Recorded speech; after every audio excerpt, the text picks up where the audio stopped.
but you've got to share with everybody your journey from where I met you.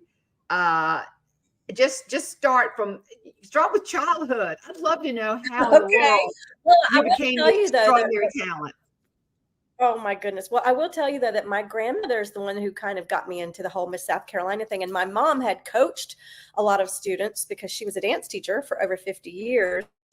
And that's actually kind of why I got into the business too, because my mom and dad met in the theater. They literally took me in a playpen to what is now called the Greenville Theater, was once the Greenville Little Theater, and took me in a playpen to their rehearsals. And so that's what happened right there. The director would be more interested in me, Gucci goo. That was one. And, they'd be like, Mr. McClain, what do we want for this lighting here? Like, oh, excuse me. So I was doomed, I guess, or I was destined, I guess, to be in the theater with those parents. So I'm grateful to them and grateful to my grandmother and my grandfather and all my family really for supporting me in those dreams, because it's not the easiest path to take. Girl, and you ended up, I remember sitting in the Majestic in New York at the Phantom of the Opera, and who is Christine but Kimiliee Bryant?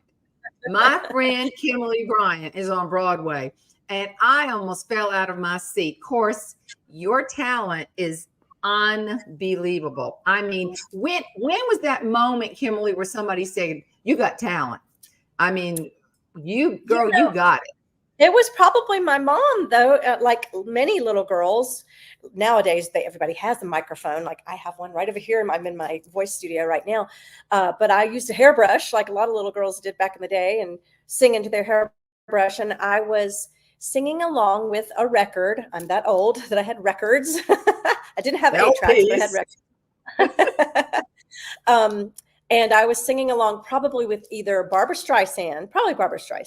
Oh, and girl, you're singing my tune now. Oh, my goodness. Well, I credit her with not only my voice teachers, but credit her with me getting the voice, the capacity, the breath capacity, because I used to try to outdo her. You know how she would just sing these long phrases, the notes would just go on forever. And I would try to see if I could sing it longer than she, not knowing that, she was in the recording studio. She could have, but you could have cheated.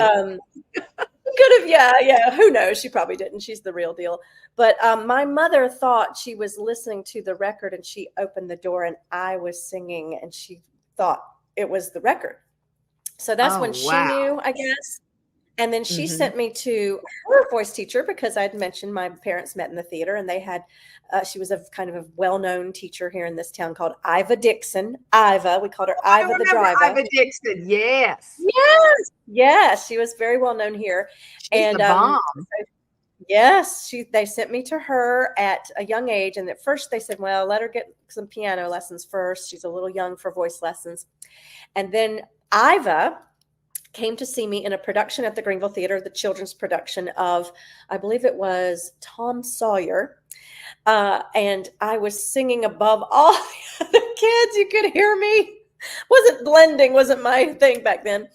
And she said, you better get that child in here so I can protect her voice. So that's when it started, probably around 8 or 9. Oh, wow. Yeah. And then when I went to New York at 8 was the first time I went as a visitor with my mom and my grandmother. And we went to see show after show after show. It was a weekend, but we saw like 5 shows and a ballet while we were there. And I said then, and this will be in my book one day, but so here's a little preview. I said at 8 years old, I said, I want to live here one day and be on Broadway. And my mom said, here's what my mom said. Talk about, putting it out there in the universe. My mom said, well, in about 20 years, somebody has to. Why not you?